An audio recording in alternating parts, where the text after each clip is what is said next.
Hello and welcome to overview study for civil service examination YouTube channel. हम लोग इसमें UPPCS के द्वारा जितने भी एग्ज़ाम कंडक्ट किए गए हैं सभी एग्ज़ाम में पूछे गए क्वेश्चन को हम टॉपिक वाइज हल करेंगे और उसको एक्सप्लेन करेंगे। एक्सप्लेन करने में हम मैप का भी यूज करेंगे, क्योंकि इस समय हम देख रहे हैं जो ट्रेंड हो गया है एग्ज़ाम पूछने का, तो मैपिंग की तरफ ज़्यादा हो गया। तो हम मैपिंग और क्रोनोलॉजी दोनों को भी ध्यान में रखते हुए हम इस पीवाईक्यू को डिटेल में एक्सप्लेन करेंगे। और हम ये जानते हैं कि पिछले जितने भी पीवाईक्यू होते हैं उससे 50 से 60% क्वेश्चन हमारे डायरेक्ट इनडायरेक्ट हमारे क्वेश्चन जो पेपर में आते हैं। इसलिए हम ये चाहेंगे कि हम लोग पीवाईक्यू को ऐसे तरीके से हल करें कि हमें अगर एग्ज़ाम में आए तो हमारा गलती ना हो। अगर पीवाईक्यू से कोई क्वेश्चन डायरेक्ट इनडायरेक्ट आ जाता है और हम गलत कर देते हैं तो इससे बड़ी दुख की बात नहीं होगी, क्योंकि उससे हमारा एक सीट जो पक्का होने वाला था वो नहीं हो पाएगा। इसलिए चलिए पूरे जोश के साथ हम पीवाईक्यू को हल करते हैं और समझने की कोशिश करते हैं, तो लंबे टाइम तक अपने दिमाग में इसको मेमोराइज करते हैं। पीवाईक्यू एक ऐसा जरिया है जिसके द्वारा हम अपने पूरे सिलेबस को कम टाइम में रिवाइज कर सकते हैं। तो चलिए शुरू करते हैं, टाइम वेस्ट नहीं करते हैं।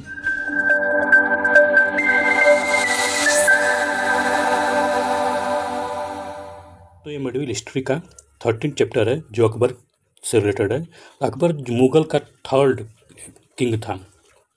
तो अकबर से रिलेटेड जितने भी क्वेश्चन पूछे गए हैं उस पर हम लोग सॉल्व करने की कोशिश करते हैं, समझने की।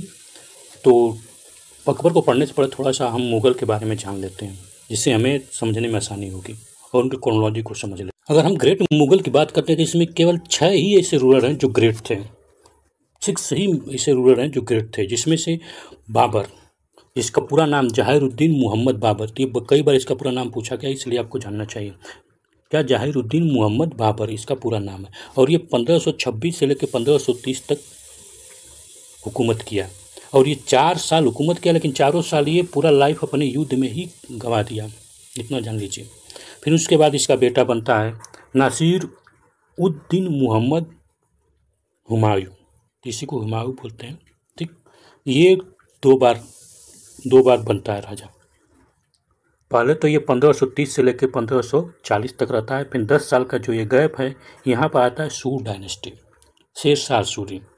फिर उसके बाद ये फिर आता है और 1555 से लेकर 1556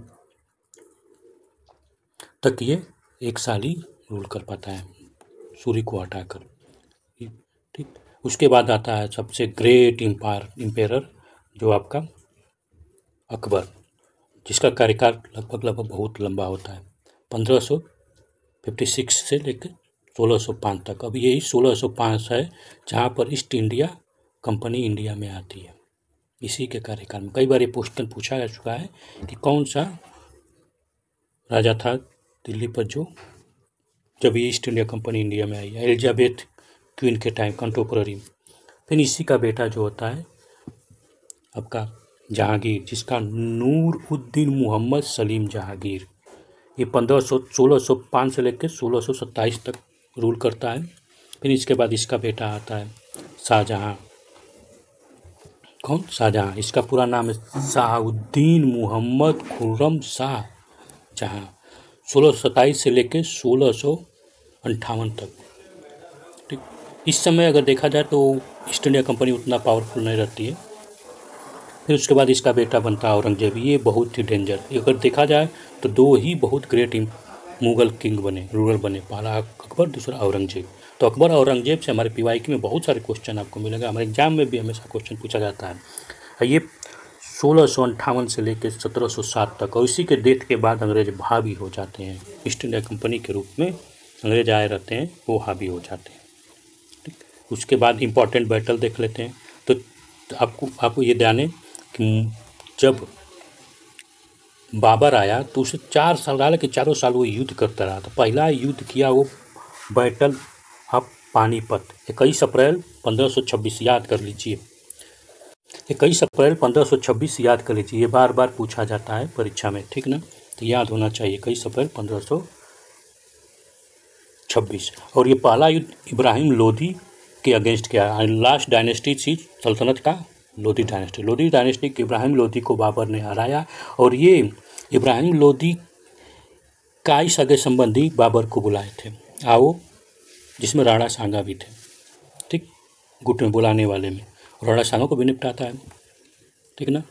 दौलत खान लोधी, दौलत उसके नाम में, दौलत खान लोधी बुलाया था किसको, बाबर को, कि आओ इसको हराओ और मेरे को साम्राज्य दे के चले जाओ। लेकिन बाबर कहा कि इनको बार बार कौन देगा, ठीक। तो बाबर ओन द बैटल, ठीक ना, ये बैटल क्या किया, बाबर जीत गया, ठीक। और जीतने का क्या रीजन था, इसके पास जो आर्टिलरी था, मेन आर्टिलरी फोर्स जी, तो बाबर ही पहली ऐसा किंग है या रूलर है जो आर्टिलरी सिस्टम का यूज किया, इंट्रोड्यूस किया इंडिया में। उसके बाद साल भर के बाद फिर युद्ध होता है, बैटल ऑफ खानवा। तो खानवा का युद्ध बाबर और राणा सांगा के बीच में, और बहुत सारे मोहम्मद लोधी देखिए, बदर ऑफ इब्राहिम लोधी, एक इब्राहिम लोधी को जो हराया रहता है उसका एक संगठन बन जाता है और ये मिल के लड़ते हैं बाबर के साथ, लेकिन सब हार जाते हैं। तो खानवा का युद्ध भी बाबर ही जीतता है और राणा सांगा को हरा देता है, ठीक। और इसी समय क्या करता है बाबर कि capture the fort of Gwalior fort और धौलपुर फोर्ट को कैप्चर कर लेता है और बाबर अपना पोजीशन और मजबूत करता है। फिर उसके बाद नेक्स्ट साल फिर युद्ध करता है, ठीक। नेक्स्ट साल फिर युद्ध करता है 28 में, तो चंदेरी का युद्ध होता है मदेनी राय के साथ। सीएम याद करिए, सीएम जब भी आएगा चंदेरी मदेनी राय, ठीक। तो सीएम, तो चंदेरी का युद्ध 1528 में होता है, मदेनी राय फिर हार जाते हैं और बाबर जीत जाता है। फिर बैटल ऑफ घाघरा 1529 में होता है। तो बाबर और जो लोधी के ब्रदर थे इब्राहिम लोधी, वो इब्राहिम लोधी फिर एक अपना एक संगठन बनाते हैं और फिर आते हैं बाबर के साथ लड़ने। तो इसमें मोहम्मद लोधी और सुल्तान नुसरत शाह सन ऑफ इब्राहिम लोधी, ठीक, सन इन लॉ इब्राहिम लोधी, सब आके फिर लड़ते हैं और यहाँ पर ये ख़त्म हो जाते हैं एकदम पूरा। बाबर अफगानों को एकदम ख़त्म कर देते हैं, मतलब कि दिल्ली से हटा देते हैं। ही डाई, और बाबर जो है आगरा से लाहौर जाते समय 1530 में बाबर का मृत्यु हो जाता है। अब बाबर की मृत्यु के बाद उसका बेटा हुमायूं बनता है मुगल का सेकंड किंग। अब बात आ गई कि कैसे याद रहेगा। 4 बैटल अगर बाबर का देखा जाए तो इसको याद करने में सबसे इम्पॉर्टेंट क्या है कि आपको ये याद होना चाहिए, बस यहाँ पर एक ही डेट याद रखना है, बस ये 21 अप्रैल 1526। और रही बात और सबकी याद करने का, तो एक तरीका है पान खा घर चल। तो ये अगर याद रहे तो आपका चारों बैटल हो गया, पान से पानीपत, खा से खानवा, घर से घाघरा और चल से चंदेरी, ठीक। पान खा घर चल, ठीक, ठीक ना। तो आपको ये याद होना चाहिए, पान खा चल घर, ठीक। अब उसके बाद हुमायूं बनता है। तो पहला हुमायूं जब बनता है तो युद्ध होता है चौसा का युद्ध। चौसा बिहार में है, चौसा नाम का एक आम भी आता है, ठीक, चौसा मैंगो, ठीक, वहाँ से भी याद कर सकते हैं। तो 1539 में हुमायूं और शेरशाह के बीच में युद्ध होता है और इसमें शेरशाह क्या होता है कि जीत जाता है, क्या, शेरशाह जीत जाता है। और शेरशाह जीतने का रीज़न क्या था कि उसका जो पॉलिटिकल और मिलिट्री स्किल था बहुत हाई क्वालिटी का था शेरशाह का। फिर शेरशाह आएगा नेक्स्ट टाइम साल भर के बाद, फिर कन्नौज होगा, कन्नौज वही जहाँ पर त्रिपाठी स्ट्रगल हुआ था एक टाइम के लिए, अब दिल्ली के हो रहा है। तो कन्नौज 40 में फिर हुमायूं हार जाता है शेरशाह सूरी से, और हुमायूं ऐसा बन जाता है जो तो प्रिंस है लेकिन उसका किंगडम नहीं है। और यहाँ पर क्या होता है, हुमायूं दिल्ली को, शेरशाह क्या होता है कि दिल्ली पर कब्जे करता है, अपना शेरशाह सूरी एम्पायर चलता है। अब शेरशाह सूरी को हटाने के लिए फिर सेकेंड बैटल ऑफ पानीपत होता है 1556 में, 1556 में, जिसमें अकबर और हेमू के बीच में होता है। तो हिंदू जनरल ऑफ आदिल शाह, ये हेमू जो है, हेमचंद्र इसका नाम रहता है, ये आदिल शाह का जनरल होता है, हिंदू जनरल। आदिल शाह क्या है, मुस्लिम है, लेकिन इसका हिंदू जनरल, ठीक, इसलिए यहाँ पर लिखा गया। तो ये पूछा जाएगा। तो हेमू, और यहाँ पर मुगल फोर्स जीत जाती है, ठीक ना। अकबर का मिलिट्री कॉन्क्वेस्ट देख लेते हैं। अकबर ने क्या क्या जीता। सबसे पहले अकबर ने 1562 में मालवा को जीता। बाज बहादुर जो बाद में इनका मनसबदार बन जाता है कोर्ट में। फिर गोंडवाना रीजन को जीतता है 2 साल के बाद 1564 में। रानी दुर्गावती है, नारायण से सेंट्रल इंडिया में इसको अनेक्स कर लेता है। फिर मेवाड़ को जीतता है 1567 में, 1567 में राणा उदय सिंह से। फिर गुजरात को जीतता है मुजफ्फर शाह से 1573 में। फिर काबुल को जीतता है 1581 में मिर्जा हकीम से। ठीक, फिर उसके बाद खंडेश जीतता है 1591 में from Raja Ali Khan, ruler of the Khandesh, accept the Mughal emperor's suzerainty and agree to pay the annual tributary. ठीक, खंडेश को अपने।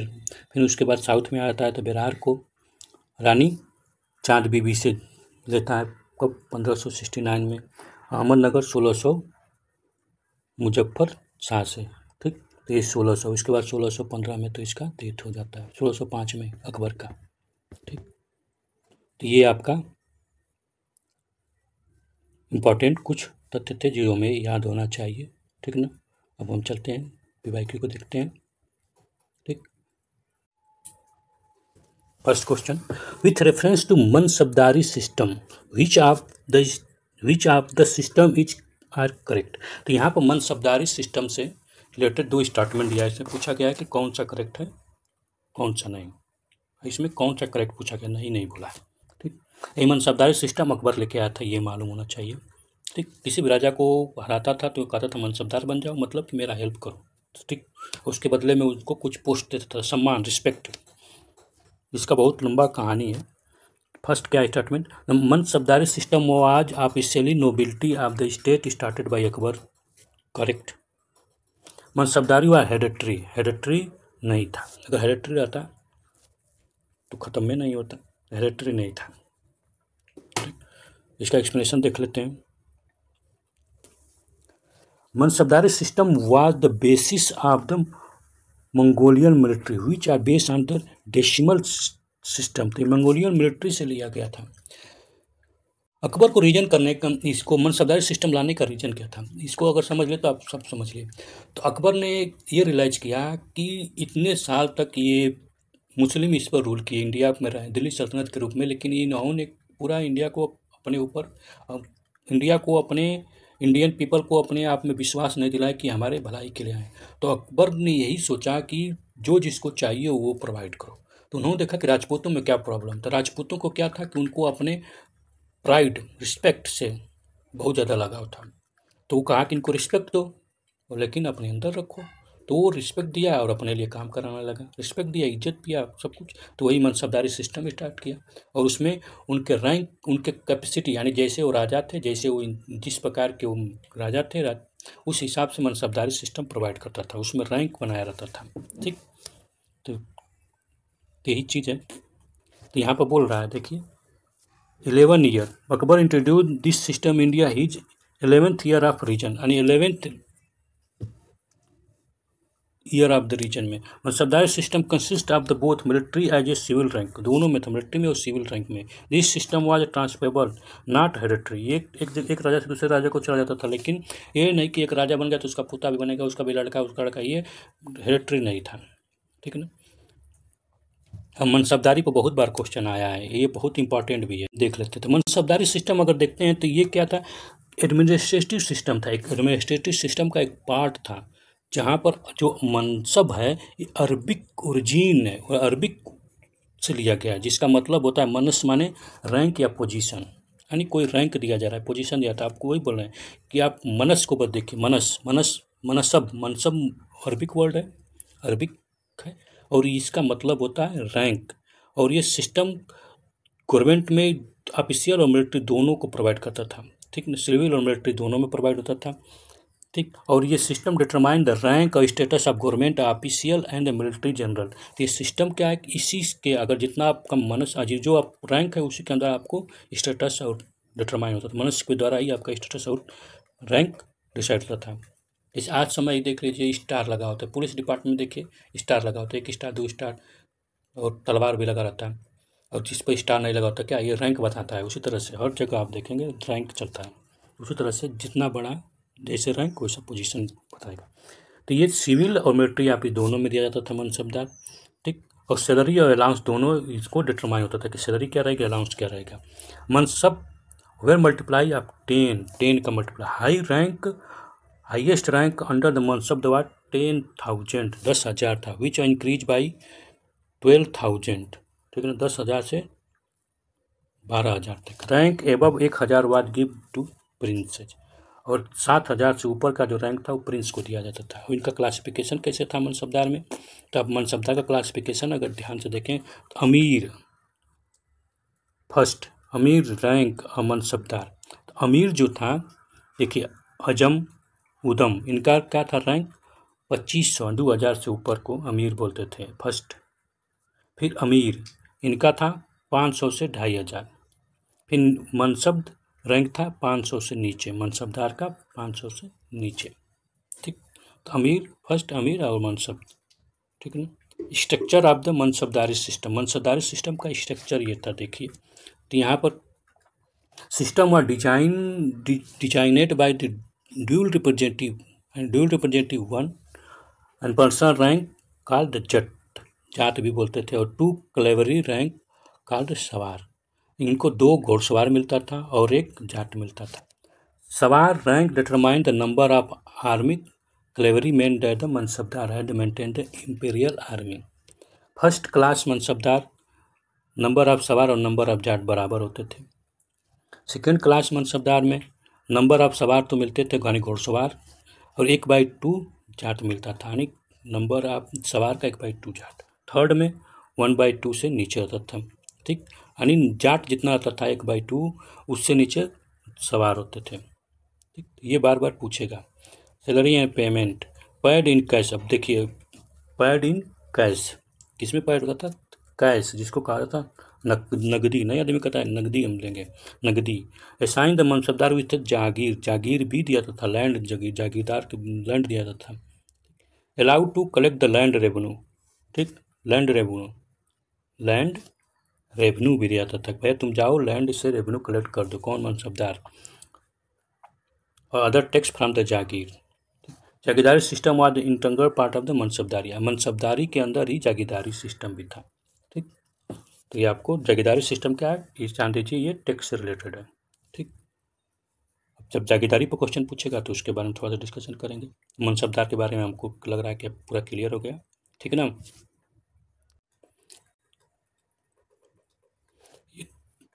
पीसीएस में देखिए पूछा गया है, बहुत इंपॉर्टेंट क्वेश्चन है। पहला रीजन एसोसिएशन दिया है, अकबर लाइक शेर शाह। अब शेर शाह के बाद ही तो अकबर राज करते हैं। Try to regulate the currency of the state. Akbar जो था वो शेर शाह की तरह ही कोशिश कर रहा था कि हम भी करेंसी को क्या करें, रेगुलेट करें, ठीक। पहला रीजन क्यों? As in Sher Shah currency the chief copper coin of Akbar's time was the dam. जो कापर क्वाइन था शेर शाह के टाइम, उसको अकबर के टाइम दाम कहा गया। तो इसमें से कौन सा करेक्ट है? तो दोनों करेक्ट है, लेकिन अगर आप बोले कि इसका एक्सप्लेन कर रहा है तो नहीं, तो कहाँ पर है? Is not explain, B is correct.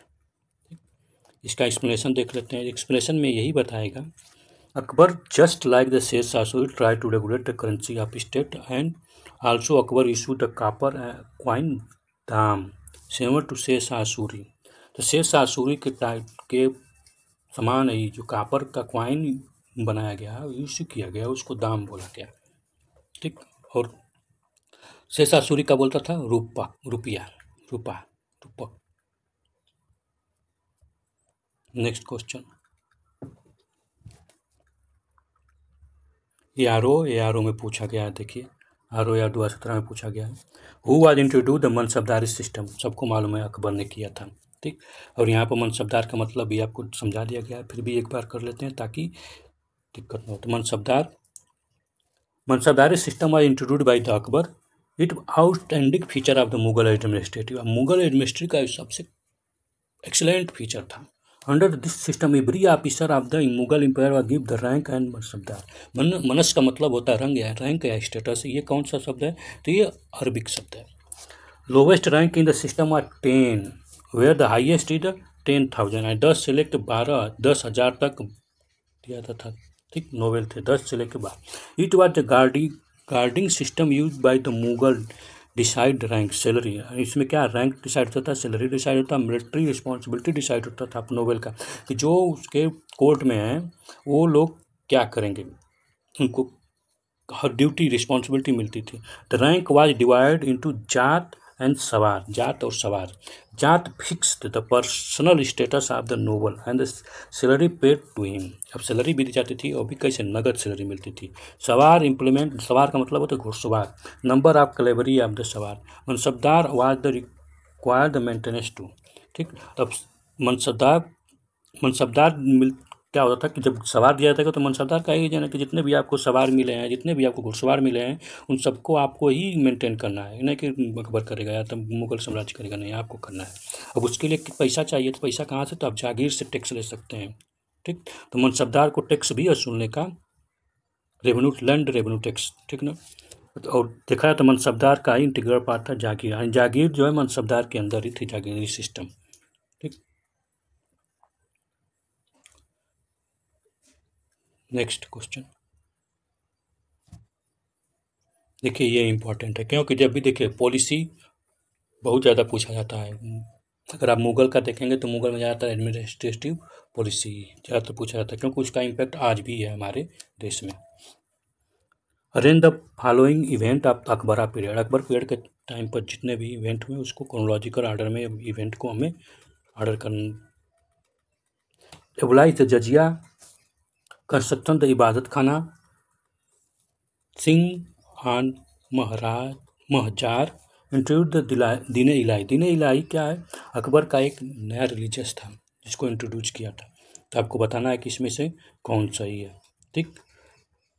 तो अगर हम देखा जाए तो इसका क्रम सेम है, पहले एबलाइज करता है जजिया, कंस्ट्रक्शन इबादत खाना, सिंह महार, यानी ए इज करेक्ट ऑप्शन, ठीक ना।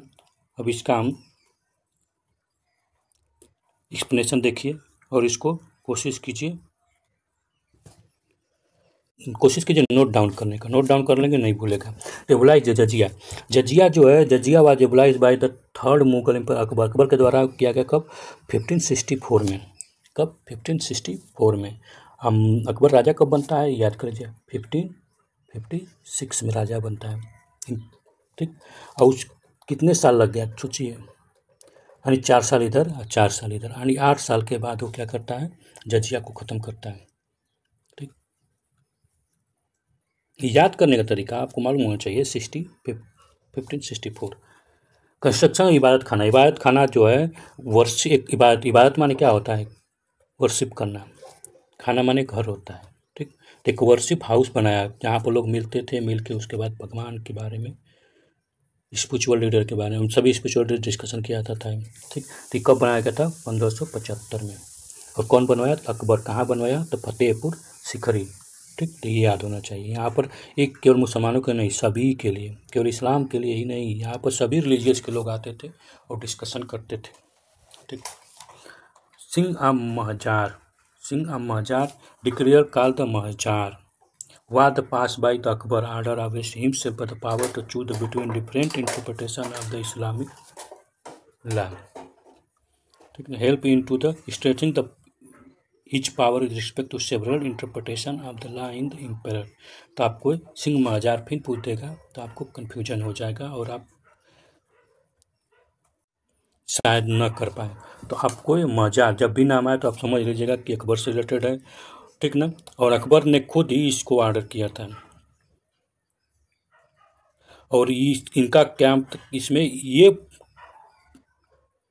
और अपने आप में इस पावर को रख लिया था, महाजार अपने आप में हिमसेल्फ को दिया था पावर कि चूज करना था, क्या चूज करना था, difference interpretation of the Islamic law, Islamic law में जो डिफरेंट इंटरप्रेटेट हो रहे हैं उसको अपने आप ये चूज करेगा कि क्या गलत है क्या सही है। This declaration help him to strength his power with respect to several interpretation of Islamic law of his empire. अब इसके लिए इसके बाद क्या हुआ कि इसको बहुत सारे रास्ते खुल गए और अपनी इसकी मजबूती बन गई, यानी सभी धर्म, सभी रिलीजियस के जो लॉ थे उनको ट्रीट करने में इसको आसानी हो गई। अब इलाही धर्म लेके आया, इंट्रोड्यूस ऑफ द दीन इलाही 82 1582 में। His religious doctrine combined the mysticism, philosophy and nature worship, nature की तरफ ही जाने लगा। It was profound by the Akbar which recognize no profit. देखिए एक चीज़ है, इतिहास में हम देखते हैं, समझने की कोशिश कीजिए, इतिहास में देखते हैं जो नेचर की तरफ गया वो राजा महान बन गया, जो नेचर का रिस्पेक्ट किया वो महान बन गया। अकबर नेचर की तरफ जाता है। आप देखिए अकबर से पहले द ग्रेट किसको बोला गया? अशोक भी कहाँ जाता है? नेचर की तरफ जाता है, ठीक ना। तो दो महान राजा मिल के निकलते हैं। और कोई ऐसा महान राजा जो बताइए कमेंट करके, जो नेचर की तरफ न गया हो महान बन गया हो। ठीक, नेचर की तरफ जो जाएगा नेचर उसको रिस्पेक्ट करेगा, आप नेचर का रिस्पेक्ट करेंगे तो। Next, consider the following observation related to region of Mughal empire. Mughal empire के रीजन से reign related to reign of Mughal empire, reign, ठीक, रेजीन से पूछा गया, ठीक ना। चलिए कहा है, Akbar strengthening his control on the nobility and army by introducing the mansabdari system, correct. वो क्या उनको कंट्रोल कर रहा है, यानी उनको सैलरी दे रहा है, उनको रैंक डिसाइड कर रहा है, तो मतलब उनको क्या कर रहा है, एक तरह से कंट्रोल कर रहा है, अपने अंदर ला रहा है। Under the mansabdari system every official was assign the rank mansab, correct, ठीक। The rank was divide into 3, zat, sawar, चेहरा, नहीं जाट और सवार में था, चेहरा में नहीं था, ठीक। तो third incorrect, C is correct option. इसका एक्सप्लेनेशन फिर देख लेते हैं, याद रहेगा, बार बार करने से याद रहता है।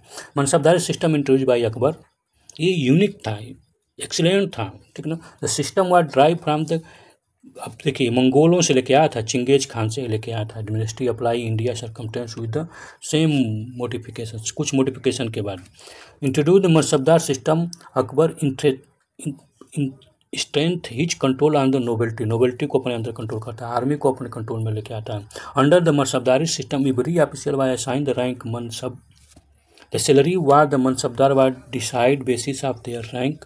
Mansabdar system however divide into 2, zat and sawar, only, दो में। Next question, consider the following statement and choose the correct answer the from the code given the below. Association क्या है?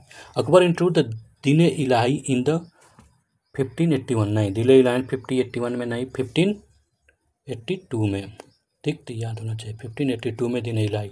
Akbar was opting the cooperation of Rajputs in he empire, ठीक, तो ये correct है, ठीक।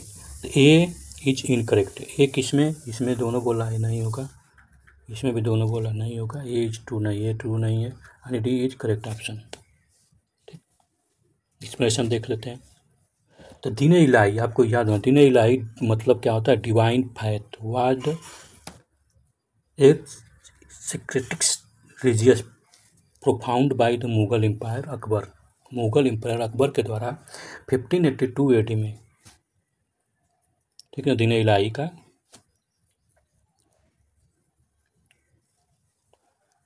intending the merge some of the element of the religious of his empire and thereby the reconciling the difference division his subject. It is true that he was opting the cooperation of Rajput in his empire, ठीक। Next,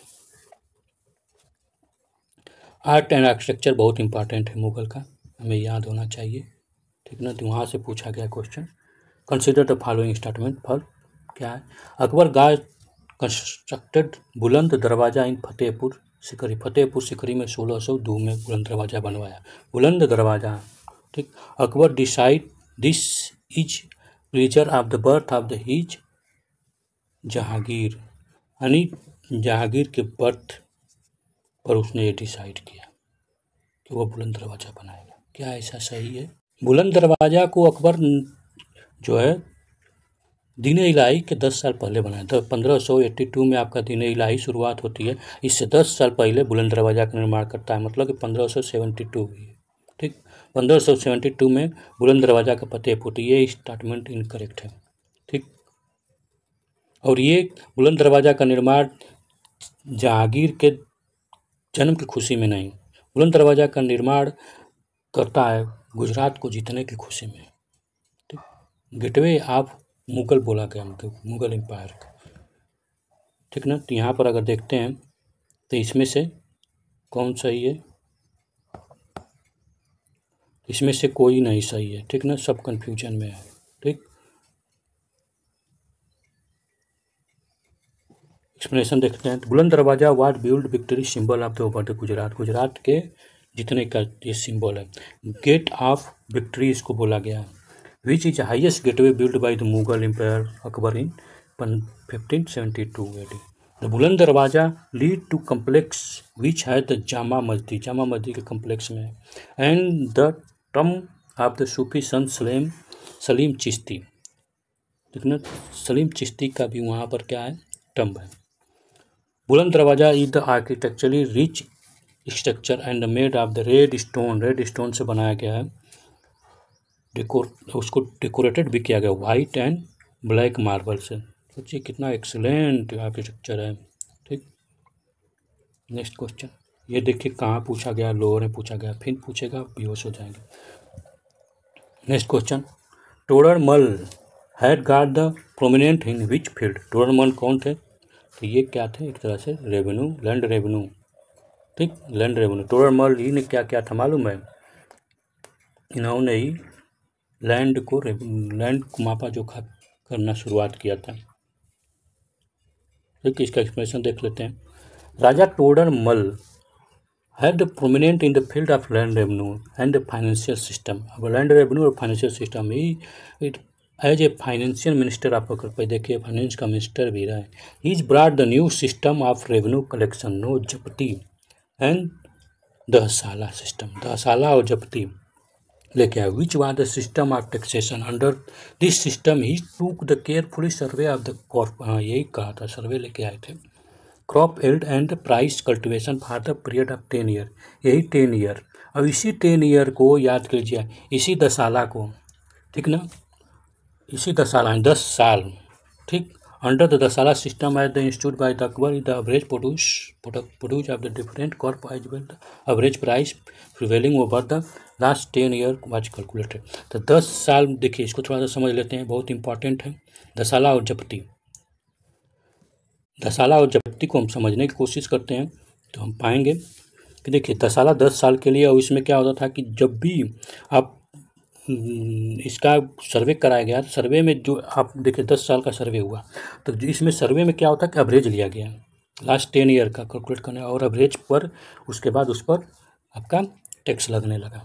ठीक, तो Corp yield यानी पैदावार पर का सर्वे हुआ, और price cultivation, market में क्या उसको कल्टिवेट करने में कितना प्राइस हो रहा है। सोचिए, एक तरह से देखा जाए तो प्रेजेंट टाइम का मिनिमम सपोर्ट प्राइस MSP। ठीक, उस समय तो देखा 10 साल का MSP, 10 साल का बेस एवरेज पर MSP। आज भी MSP सरकार प्राइस कल्टिवेशन पर नहीं दे रही है। ठीक ना, जो भी है किस तरह से MSP पर, तो 10 साल के MSP, और इसी को दसाला को ही ये क्या किए, इसी रेवेन्यू को अंग्रेजों ने आए तो क्या किए, परमानेंट सेटलमेंट का नाम दिए, परमानेंट सेटलमेंट। उसमें भी रेवेन्यू इकट्ठा करने अकबर का ही शुरू से ही सीखे। ठीक, इसीलिए अकबर बहुत मॉडर्न इंडिया में भी इम्पोर्टेंट है, आज भी इम्पोर्टेंट है। Next, Todarmal was associated with land revenue reform. ठीक, next question, which of the following chain of the continue between the Sher Shah और अकबर, अकबर और शेर शाह के बीच में कौन सा चैन था जो कंटिन्यू था, बीरबल, भगवान दास, धर्माल, टोडरमल। टोडरमल एक तरह से देखा जाए तो कंटिन्यू रहेंगे। ठीक, ठीक ना, इसका explanation, Todarmal was the chain of the continue between the Sher Shah और अकबर। टोडरमल, राजा टोडरमल एट द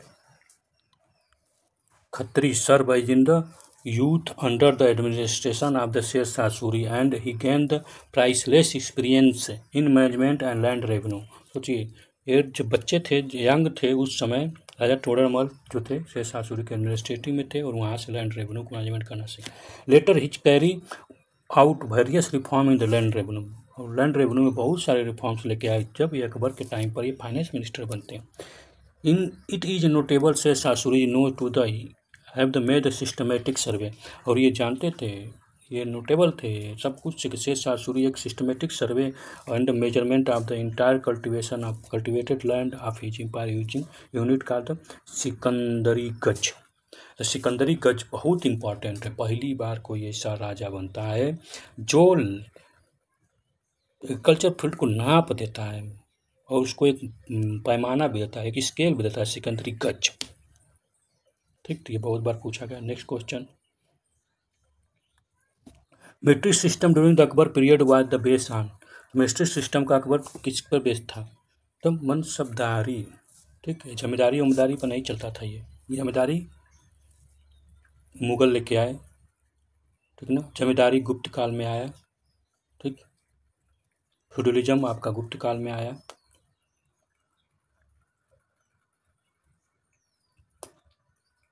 मनसबदारी ठीक, ये is correct. Mansabdari system was introduced by the Akbar was the borrow from the Mongolia. ठीक, this system was earlier introduced by the Genghis Khan in Mongolia. Mansabdari system was based on the Mongol military organization during the Akbar region and later. तो मुगल में पूरा मनसबदार चलता रहता है। मनसबदारी में आपको दो चीज़ है, जट जात जात और सवार। ठीक, तो आपको याद होना चाहिए। ठीक, और इसी का पार्ट था जहांगीर, ठीक है ना। Next question, which historian has recognized Din Ilahi as religious. तो कौन सा ऐसा हिस्टोरियन था बाद में जो खोज, जब हिस्ट्री के बारे में इंडिया के बारे में मालूम चला, तो कौन ऐसा हिस्टोरियन था जो बताया कि दीन इलाही एक तरह से रिलीजियस ऑर्गेनाइजेशन था? अब्दुल फजल, अब्दुल कादिर बदायूनी, निजामुद्दीन अहमद बदायूं। अब्दुल कादिर बदायूनी जो थे, इन्होंने बताया दीन इलाही क्या है, एक तरह से रिलीजन है। इसका एक्सप्लेनेशन देखते हैं। Historian Abdul Qadir Badayuni called Din Ilahi as the religion. Akbar start Din Ilahi in the 1582। Badayuni said the Akbar was gradually turn into away from the Islam. यानी बदायूं ही बोला है कि अकबर क्या था कि धीरे धीरे वो क्या हुआ, इस्लाम से धीरे धीरे धीरे धीरे दूर होने लगा। He called the master of each religious, such Hindu Christian Parsi. यानी इसमें क्या क्या कि जो अपना दीन इलाही बनाया, इसमें सभी रिलीजियस का मिक्सचर था, कोई एक रिलीजियस के बारे में सभी। He stabilize religious which name Din Ilahi. Birbal was the only Hindu to adopt his religion. एक हिंदू बीरबल था, केवल यही हुई, बीरबल ही अडॉप्ट किया। ठीक, next question, the concept of the सुलह कुल universal peace and brotherhood adopted by Akbar based on, किस लिए? ऑल, सभी के लिए। पॉलिटिकल, यानी यहाँ पर क्या भैया, झगड़ा मारपीट मत करो, सभी लोग मिलजुल के रहो। तो पॉलिटिकल लिबर्टी के लिए भी, रिलीजियस के लिए भी, लिबर्टी कल्चरल व्यू के लिए, तो सभी के लिए, ठीक ना। सुलह नाम है कि सुलह कर दो, नहीं बोलते हैं सुलह कर देते हैं, कहाँ मारपीट कर रहे हो? अभी भी देखिए, ठीक, एक्सप्लेनेशन देख लेते हैं। द कॉन्सेप्ट ऑफ द सुलह कुल यूनिवर्सल पीस एंड ब्रदरहुड बोलते हैं, adopted by Akbar based on the political liberty. यानी पॉलिटिकल में आपको लिबर्टी है, ठीक। Religious lenience liberal culture view, ठीक। The policy of the Sulah kul was consider as the cornerstone of the enlightened rule. Akbar pursued this policy in order to stabilize the peace and accommodation various ethnic and religious community in the empire. All religious and school thought were given the freedom of expression. सोचिए, ये हमारा आज के time में constitution में है। वहाँ religious and school thought give the freedom expression, ठीक ना। But the impair should above all the religious and ethnic group. तो यहाँ पर क्या है, इम्पेयर की जगह कॉन्स्टिट्यूशन हो गया, कॉन्स्टिट्यूशन, ठीक। सभी रिलीजियस और इथनिक ग्रुप से एबव है, ऊपर है, ठीक। और ये कौन सा है? तो आर्टिकल 25 फंडामेंटल राइट का। No community was undermined the authority of the state, enough space and freedom were given the existence of the Greek culture. They would not fight among themselves. They ensure the justice and peace prevail under the Mughal. सोचिए उस समय ये बात कर रहा है जो वाक्य आज आर्टिकल 25 में हमारे है। अकबर इबादत खाना, जहाँ पर इबादत करने के लिए बनाया गया था। तो कैसा था? तो इंटरफेथ डिबेट डिस्कशन, ठीक ना, इंटरफेथ डिबेट डिस्कशन। कब बना था इबादत खाना? ये इंपॉर्टेंट क्वेश्चन है। इबादत खाना 75 में बना था। 1575 में फतेहपुर सीकरी में बनाया गया था। स्पिरिचुअल लीडर यहाँ पर आते थे और डिस्कशन करते थे। कोई एक रिलीजियस से नहीं, डिफरेंट रिलीजियस के आते थे, ठीक ना।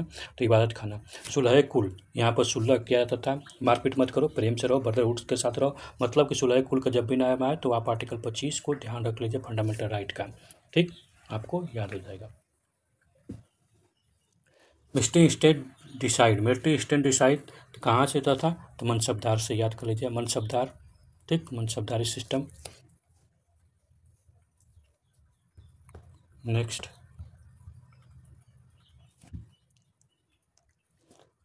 Who among the following ruler assumed some coin with figure of Rama and Sita and Devanagari legend Ramsiya, Ramasiya? कौन था? अकबर। सोचिए, अकबर इतना, आप लोग बोलते हैं अकबर मुगल ऐसे थे वैसे थे, लेकिन आप पढ़ेंगे हिस्ट्री तो मालूम चलेगा कितना अकबर कर रहा है। किस लिए? शांति, पीस, सुलह कुल के लिए, ठीक ना। महान होने का मतलब यही होता है कि आप सभी के प्रति टॉलरेंस रहिए, इनटॉलरेंस मत बनिए। Which a view to win the trust of his Hindu subject Mughal empire Akbar had circulate the coin engraven with the figure of Hindu god lord Rama. The silver coin engraved with the form of the Lord Rama, carrying with bow and arrow and Sita. It is read Ramsiya. The inscription on the other side read the Amar Dad Ilahi 15, meaning 15 year of the religion of the Akbar. यानी 50 साल के बाद, अकबर के religion के बाद ये coin को use किया गया था। अगली बार पूछ देगा कब बना था, तो आपको याद होना चाहिए 50 साल बाद। तब 56 में, तो 50 जोड़ दीजिए तो क्या हुआ? 15, 1605, ठीक, 1605 के टाइम, यानी उसके बाद मर जाता होगा। Next question, the first person to provide the full grade of diwan by Akbar. तो दीवान किसको बना देगा फुल ग्रेड? तो मुजफ्फर खान तुर्बाती, मुजफ्फर खान तुर्बाती को, इसको याद कर लीजिए, फुल ग्रेड दीवान बना देगा। भैया आप तुम पूरा ग्रेड के दीवान हो, अब कुछ मत उल्टा पुल्टा करो, ठीक। इसका एक्सप्लेनेशन देख लेते हैं। Muzaffar Khan Turbati was appointment and the first diwan by the Akbar, but he was dismissed later and the Raja told him appoint the diwan. तो ये मुजफ्फर खान तुर्बाती को बोला गया कि भैया तुम पूरा दीवान हो, लेकिन वो तब उल्टा पुल्टा मत करो। लेकिन तुर्बाती अपना तुर्बाती करेगा, तुर्कम तुमने किया, फिर उसके बाद हटा दिया गया, तोड़मल बन गए, ठीक ना। Next question, the dargah of which Sufi sant Akbar use to visit frequently. कौन सा दरगाह जिसको हमेशा बार बार जाता? मोहिद्दीन चिश्ती, मोहिद्दीन चिश्ती हमेशा बार बार जाता था, ठीक है। कहाँ पर है? तो अजमेर में, बार बार पूछा गया है, ठीक। Akbar use the visit the shrine of the Sheikh Mohiuddin Chishti frequently. The shrine Mohiuddin Chishti located Ajmer district, Rajasthan में है। Which of the following Jain acharya, next question, which of the following Jain acharya had been the honour by the Akbar. तो जैन आचार्य ने अकबर, कोई एक जैन आचार्य हैं जिसको अकबर ने हॉनर दिया, बहुत सम्मान दिया, तो कौन से हैं? तो हरि विजय सूरी, हरि विजय सूरी को अकबर ने बहुत सम्मान दिया, ठीक। इनको जगत गुरु बोला, जगत गुरु, आज भी जगत गुरु के लिए लड़ते हैं लोग, ठीक। जैन आचार्य हरि विजय सूरी, यहाँ से याद करिए, सूर डायनेस्टी का दिखाई दे रहा है, सूरी ना, was honour with the title of the Jagat Guru by Akbar. Hari विजय, इनका नाम में भी हरि है। Hari Vijay Suri was the one among the religious personality who had the Akbar call the discuss the religious issue at the Ibadat Khana. इबादत खाना में इनको बुलाता था हरि विजय को। जिन Chandra Suri, another Jain sant who was honored with the title of युग प्रधान। तो जिन चंद्रा, तब जिन चंद्रा को चंद्रा और हरि, चंदन और हरि दोनों को बुलाते थे और इबादत खाना में होता था डिस्कशन, भैया बता दो, ठीक ना। जैन संत, next question, Jain sant who stay in Akbar court father some time and honour with the title of Jagat Guru. Jagat Guru किसको बुलाया गया था, आप याद करें, हरि, हरि इस समय कहाँ है, जगत पालनहार है, उसी तरह से याद करें, हरि विशेष। जिन चंद्रा को क्या बनाया गया, युग प्रधान, युग प्रधान, ठीक, जिन चंद्र, जिन। नेक्स्ट क्वेश्चन,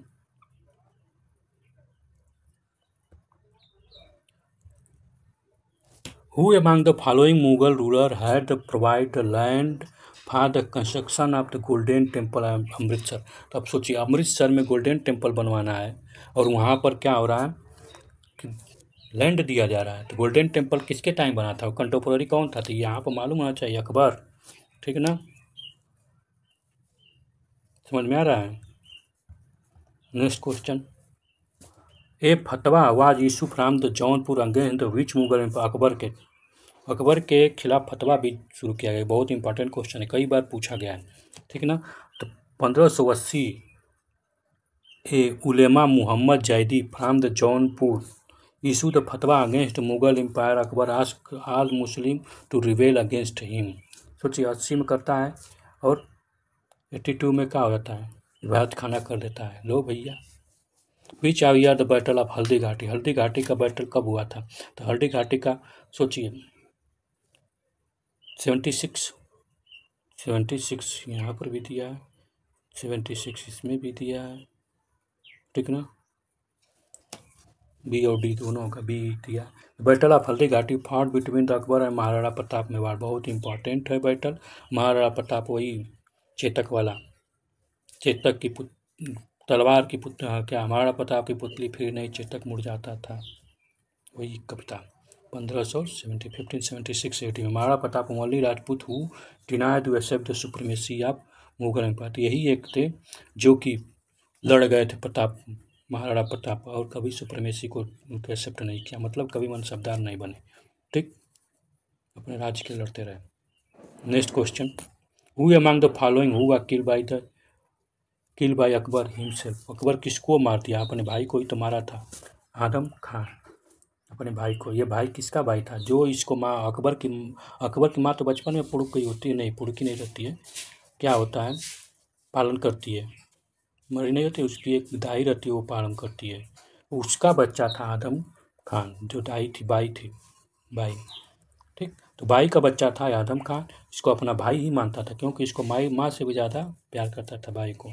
उसका माँ महाअंगा बोलता था, का महाअंगा, ठीक, महाअंगा। एक्सप्लेनेशन देख लेते हैं।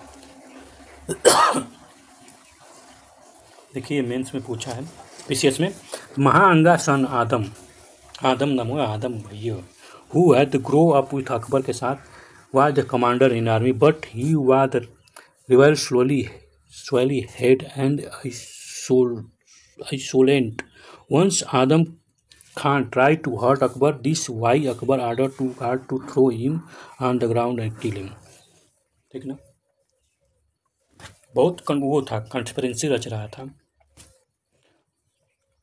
मूवी देखेंगे जोधा अकबर तो उसमें दिखाया गया है, देख सकते हैं, थोड़ा सा हिस्ट्री क्लियरिटी आ जाती है, अच्छा बनाया है। Which among the following ruler may be called the conscious of the despot, Akbar, ठीक, एक्सप्लेनेशन देखते हैं। The ruler who governed with iron fist, caring little for the welfare of the people, may be called despotic. Despotic, समझ में आया। Mughal empire Akbar may be termed as the conscious despotic because one hand he could expand the territory of his army. सोचिए, अकबर वो नहीं था जो अशोक ने किया। अशोक क्या किया, पहले तो तलवार से खूब चपक के अपना एक्सपेंड किया टेरिटरी का, और फिर उसके बाद तलवार छोड़ के बौद्ध धर्म को अपना दिया, ह्यूमैनिटी की तरफ चला गया। लेकिन ये दोनों साथ लेके चलता है, एक हाथ में तलवार, दूसरे हाथ में ह्यूमैनिटी, ठीक ना। One hand he he to expand the territory of his empire, which he applied all means, fought various battles, but on the other hand tried to best of the welfare of his subject without the difference of the basis of religious ground. He stabilized the communal harmony in the empire. तो वही बोल रहा हूँ, ये humanity की तरफ अन्य कोई अगर आपसे पूछ दे अकबर और अशोक में डिफरेंस पूछ दे तो आपको डिफरेंस बहुत एक की डिफरेंस ये है कि अकबर तलवार भी लेके चलता है और ह्यूमनिटी भी लेके चलता है, लेकिन अशोक जो है जब तलवार था तो ह्यूमनिटी नहीं थी, ह्यूमनिटी जब तलवार नहीं थी। ठीक, next question, who among the following had ordered that the man should marry with only one woman and he can go another marry only if his wife is sterile?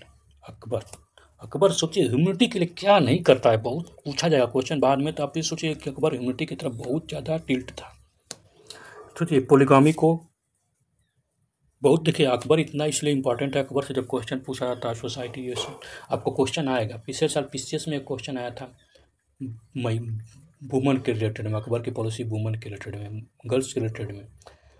बहुत सारी किताबों में खोजने पर नहीं मिलता है, लेकिन जब आपके दिमाग में रहेगा कि ह्यूमनिटी के प्रति वो बहुत संवेदनशील था तो आप उस क्वेश्चन को कर गए होते हैं। ठीक, इसमें मिलेगा वो क्वेश्चन आएगा, ठीक है ना, आएगा।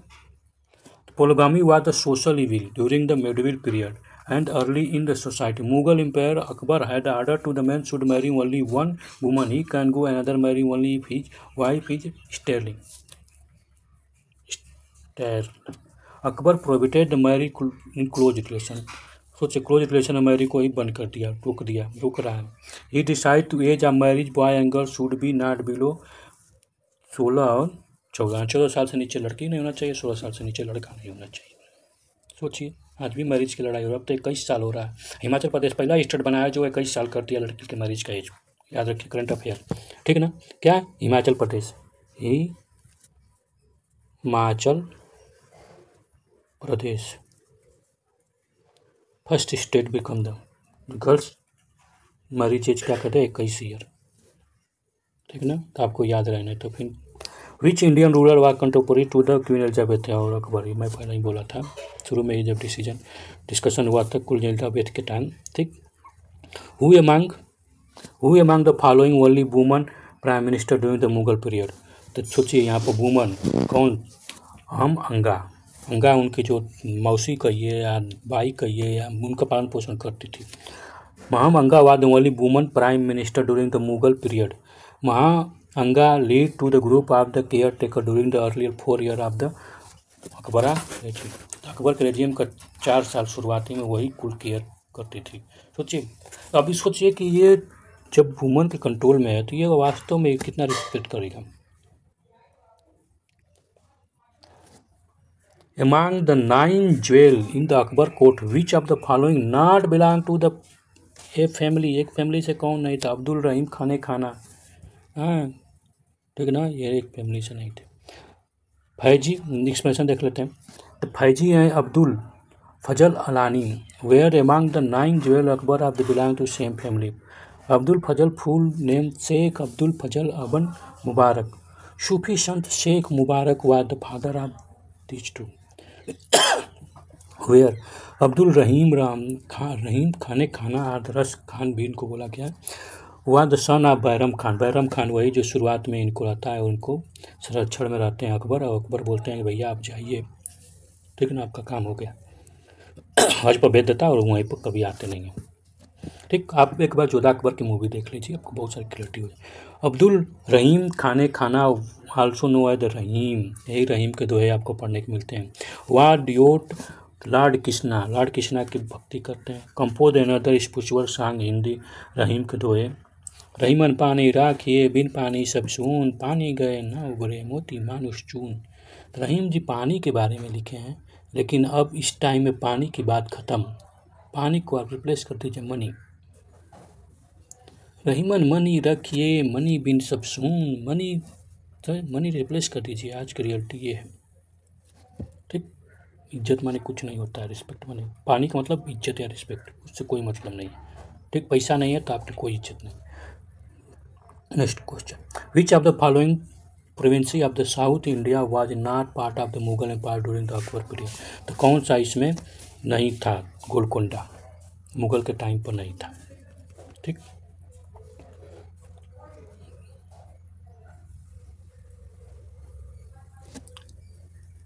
ठीक ना, Golconda was not part of the Mughal empire. ठीक, लेकिन Amarnagar, Berar, Khandesh was the part of Mughal empire.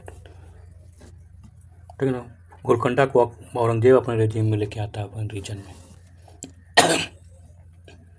इसीलिए कहा मेहनत से पढ़िए चपक के, पैसा अगर नहीं रहेगा तो आप कुछ नहीं कर पाएंगे। पैसा ही सब कुछ है आज के टाइम में। Which of the following state of Rajputana had not accept the suggestion Akbar. भाई कही तो है, अंबर राजपूताना कभी नहीं एक्सेप्ट किया। मेवाड़ वाज द ओनली, अरे अंबर मेवाड़ किनका था? अकबर का। अरे इसलिए बोलते हैं महाराणा प्रताप का Mewar. Rajputana which had not accept the subjection of Akbar. Rajput policy Akbar was based on the dual principle of the suppression and cooperation of the stability peace with the empire. He suppressed the Rajput rule, except his the supremacy and forced some dynasty to stabilize the material relation like अंबर, मारवाड़, बीकानेर। ठीक है, राजपूतों को अपने policy को बढ़ाने के लिए मेट्रोमोरियल nice तो और पहले तो होता था, कोई दिक्कत नहीं थी, कुछ नया नहीं था, लेकिन अकबर ने उसको किया। अंग्रेज भी करते हैं, फ्रांसीसी करते हैं।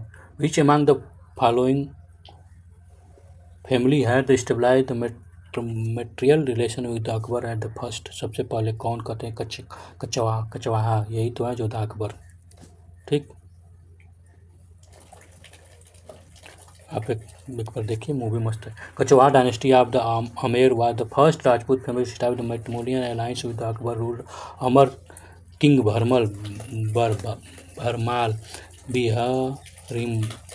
Bihari Mal meet the Akbar during his visit Serni of the Muhyiddin Chishti at Ajmer. Bharmal proposed to marry his daughter Harka Bai with Akbar. Akbar accepted his proposal and thus Amar became the part of first Rajput state to the stabilize the matrimonial relation with Mughal.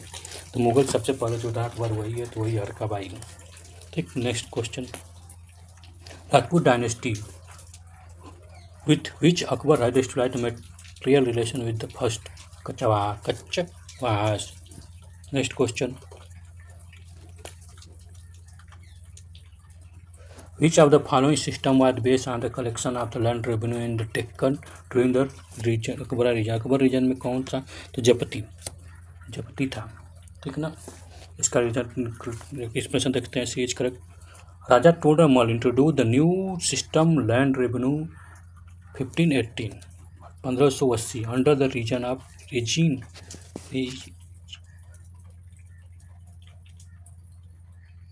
Of Akbar no at दसाला।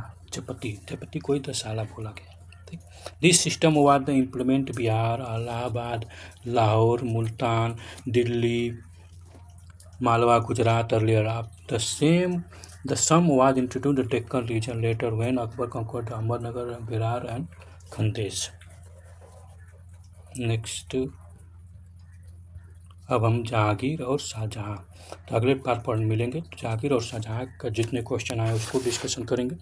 और देखिए यहाँ पर अकबर से देखा जाए तो 33 question है अकबर से पॉलिसी, और उसके आर्किटेक्चर पर बहुत कम क्वेश्चन है।